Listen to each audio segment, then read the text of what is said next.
Everyone. So basically मैंने कुछ time पहले लगभग 2 महीने पहले एक वीडियो बनाई थी, how to claim shares and dividend from IEPF authority, है ना। तो इसके रिगार्डिंग कुछ कमेंट्स मेरे पास आए थे जिनमें कुछ अच्छे क्वेश्चंस मुझे लगे और मुझे लगा कि भाई इन कमेंट्स को देखते हुए मुझे एक पर्टिकुलर वीडियो बना लेनी चाहिए जिस वीडियो में मैं इन पर्टिकुलर कमेंट्स को डील करूँगा। तो पहला कमेंट जो मेरे पास यहाँ पर आ रहा है सर, यहाँ पे लिखता है sir I have a query please reply. I don't have original share certificate. ठीक है, ये कह रहे हैं कि मेरे पास ओरिजिनल शेयर सर्टिफिकेट नहीं है। क्यों नहीं है जी इनके पास? क्योंकि ये कह रहे हैं due to shifting of house they all return back to registrar, कि जो भी इनका ब्रोकर है या जो भी कंपनी है उसके पास वो शेयर सर्टिफिकेट वापस चला गया क्योंकि इनका एड्रेस चेंज हो गया था। फिर आगे ये कहते हैं लेकिन मेरे पास सारी डिटेल्स हैं शेयर्स के रिगार्डिंग, ठीक है, like folio number, certificate number etcetera.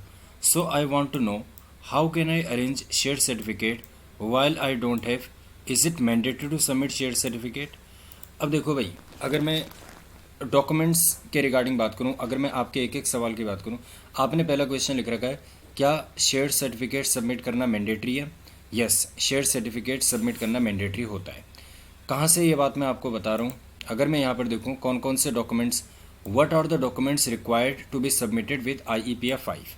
जब भी आप अपने IEPF 5 को सबमिट कर रहे होंगे तो ये डॉक्यूमेंट्स आपको सबमिट करने पड़ते हैं। अब यहाँ पर देखो क्या लिखा है, यहाँ पे इन्होंने लिखा हुआ है 4th पॉइंट को अगर आप देखेंगे, original mature deposit debenture share certificate. ठीक है, अगर सिक्योरिटी आपके पास फिजिकल फॉर्म में है और अगर सिक्योरिटीज़ आपके पास डीमेट फॉर्म में है तो आप क्या दे सकते हैं, ट्रांजैक्शन स्टेटमेंट की कॉपी दे सकते हैं। इतनी बात आपको समझ आ रही है? अगर आपके डीमेट फॉर्म में है तो जो ट्रांजैक्शन स्टेटमेंट है उसकी कॉपी आप देंगे। अगर आपके पास शेयर्स फिजिकल फॉर्म में थे तो आपको शेयर सर्टिफिकेट देना पड़ेगा। अब आपका सवाल ये आता है कि आपके पास शेयर सर्टिफिकेट नहीं है। आपके कमेंट से पता लगता है कि आपके पास शेयर सर्टिफिकेट नहीं है। वो किसके पास है जी? वो रजिस्ट्रार के पास है। तो अब दो तरीके हैं, या तो आप रजिस्ट्रार को कहें कि भाई आप मेरा शेयर सर्टिफिकेट दें। अगर रजिस्ट्रार कहता है कि भाई मेरे पास नहीं है, या अब आपका केस कौन सा बन जाएगा? आपका केस बन जाएगा कि आपका शेयर सर्टिफिकेट गुम हो चुका है। अगर आपका शेयर सर्टिफिकेट गुम हो चुका है तो उस केस में यहाँ पर क्या कहते हैं, यहाँ पे कहते हैं yes original certificate is required to be submitted. In case of loss of original, procedure for duplicate need to be complied with the company including submission of FIR। आप FIR करवाएंगे, ठीक है, न्यूज़पेपर एडवर्टीजमेंट इन इंग्लिश और vernacular language में करवाएंगे, और एक indemnity cum surety bond आपको सबमिट करना पड़ेगा। तो बेसिकली क्या होगा कि जब आप IEPF 5 में डॉक्यूमेंट सबमिट करेंगे, जिसमें आप ये सारे डॉक्यूमेंट सबमिट करेंगे, आप एक्नॉलेजमेंट सबमिट कर देंगे, जो मैं ऑलरेडी इस वीडियो में आपको बता चुका हूँ कि आपको कौन कौन से डॉक्यूमेंट सबमिट करने पड़ते हैं। अब जहाँ पे शेयर सर्टिफिकेट की बात आएगी तो शेयर सर्टिफिकेट तो आपको देना पड़ेगा क्योंकि आप शेयर्स क्लेम कर रहे हैं, और अगर फिजिकल फॉर्म में तो शेयर सर्टिफिकेट होना चाहिए। लेकिन आप कह रहे हैं कि आपके पास नहीं है, तो आपको पुलिस में जा कर के आप FIR करवा दें, ठीक है, उस FIR की कॉपी आप दे दें। न्यूज़पेपर एडवर्टीजमेंट की जहाँ तक बात है, कई लोग करवा देते हैं, अगर आप नहीं भी करवाना चाहते तो ठीक है, लेकिन आप एक इंडेमनिटी बॉन्ड साइन करेंगे कि हाँ देखो, इंडेमनिटी बॉन्ड और FIR से काम बन जाएगा। दो चीज़ें सफिशेंट है। अगर आप न्यूज़पेपर एडवर्टीजमेंट नहीं भी करवा रहे तो चल जाएगा। तो इंडेमनिटी बॉन्ड, उसमें आप क्या लिख देंगे, इंडेमनिटी बॉन्ड में आप लिख देंगे कि भाई ऐसा ऐसा मेरा फोलियो नंबर ये है, शेयर सर्टिफिकेट नंबर ये है, मेरा ओरिजिनल शेयर सर्टिफिकेट जो है वो गुम हो चुका है या मुझे टाइम से रिसीव नहीं हुआ था, कुछ भी रीज़न आपका हो सकता है, और जो भी मैं डिटेल सबमिट कर रहा हूँ ये डिटेल्स मेरी सही हैं। अगर मेरे गलत इन्फॉर्मेशन से कंपनी को कोई भी लॉस होता है तो उसकी भरपाई मैं करूँगा। इस तरह से आप इंडेमनिटी बॉन्ड बना देंगे और उस इंडेमनिटी बॉन्ड को आप क्या करवा देंगे, नोटराइज करवा देंगे, ठीक है। तो ये आई होप आपको ये वाला पॉइंट क्लियर हो चुका होगा कि क्या आपको शेयर सर्टिफिकेट सबमिट करना मैंडेटरी है। जी हाँ, अगर आपके फिजिकल शेयर सर्टिफिकेट थे, अगर आपके फिजिकल फॉर्म में शेयर्स थे तो उस सिचुएशन में आपको शेयर सर्टिफिकेट सबमिट करना मैंडेटरी है। क्योंकि आपका शेयर सर्टिफिकेट अब आपके पास नहीं है तो उस केस में मैंने आपको बता दिया कि आपको क्या करना होगा। बाकी डॉक्यूमेंट्स के साथ आपको इंडेमनिटी बॉन्ड और FIR की कॉपी भी सबमिट करनी पड़ेगी, ठीक हो गई बात। एक और क्वेश्चन हम लोग यहाँ पर देख लेते हैं। इन्होंने लिखा है exactly on which address we have to post the documents and which document should be notarized. तो ये पूछना चाह रहे हैं कि हमें एग्जैक्टली किस एड्रेस पे डॉक्यूमेंट्स को भेजना पड़ता है। तो इसका एक सिंपल सा जवाब मैं आपको दूंगा। मैंने क्यों इस वीडियो में आपको बताया था कि आपको बेसिकली क्या करना होता है, फॉर्म नंबर IEPF 5 सबमिट करना होता है। ठीक है, आपको MCA में लॉगिन करना है, लॉगिन में जाकर के आपको IEPF 5 फॉर्म सबमिट करना है। जैसे ही आप सबमिट करते हैं तो आपका एक SRN नंबर जनरेट हो जाता है। ठीक है ना, सर्विस रिक्वेस्ट नंबर जनरेट हो जाता है। अब जैसे ही आप SRN नंबर जनरेट होता है ना, तो MCA में वो डिटेल्स सबमिट हो चुकी हैं। तो बेसिकली क्या होता है, जब आपने, अगर आपको याद हो, मतलब जब भी आप IEPF 5 फॉर्म सबमिट करेंगे ना, तो आपको कंपनी सेलेक्ट करनी पड़ती है। कोई भी कंपनी आप सेलेक्ट कर लो, गेल सेलेक्ट कर लो, BHEL सेलेक्ट कर लो, कोई भी कंपनी इन द सेंस कि जिस कंपनी से आपका क्लेम बनता है। तो जब आप कंपनी को सेलेक्ट करते हैं तो MCA के पास ऑलरेडी उस कंपनी के रेलेवेंट पर्सन्स की डिटेल होती है और वो उस कंपनी के सेक्रेटरियल डिपार्टमेंट में इस तरह की मेल चली जाती है। तो देखो यहाँ पे ये डिपार्टमेंट के पास, इस पर्टिकुलर कंपनी के पास मेल आ गई MCA की तरफ से, प्लीज़ अपलोड, इन्होंने क्या लिख दिया है, इन्होंने यहाँ पे लिख दिया है please upload e verification report for the IEPF 5 कि IEPF 5 के लिए वेरिफिकेशन रिपोर्ट सबमिट करो। जब आप IEPF 5 सबमिट कर देते हैं तो कंपनी को वेरिफिकेशन रिपोर्ट सबमिट करनी पड़ती है और फाइनली वेरिफिकेशन रिपोर्ट वो किसको चले जाती है, IEPF अथॉरिटी को। IEPF अथॉरिटी को ये बात क्लियर हो जाती है कि हाँ, कंपनी की तरफ से ये बंदा वेरीफाई हो चुका है, इसके शेयर्स वेरीफाइड हैं, तो अब हम इसके शेयर्स को डीमैट अकाउंट में क्रेडिट कर देते हैं, इसके डिविडेंड के अमाउंट को क्रेडिट कर देते हैं। ठीक है, तो ये वेरिफिकेशन रिपोर्ट कौन सबमिट करता है, कंपनी सबमिट करती है। तो आपका जो क्वेश्चन है, कौन सा, क्या क्वेश्चन था आपका कि किस एड्रेस पे हमें आपको भेजना पड़ता है, मतलब किस एड्रेस पे डॉक्यूमेंट्स हमें भेजने हैं। तो मैंने आपको बताया कि IEPF 5 जैसे ही आप सबमिट करते हैं SRN नंबर जनरेट हो जाता है और साइमल्टेनियसली कंपनी के पास ये मेल चली जाती है। अब कंपनी आपको कम्युनिकेट करेगी, क्योंकि कंपनी के पास 30 डेज का टाइम पीरियड होता है वेरिफिकेशन रिपोर्ट सबमिट करने का।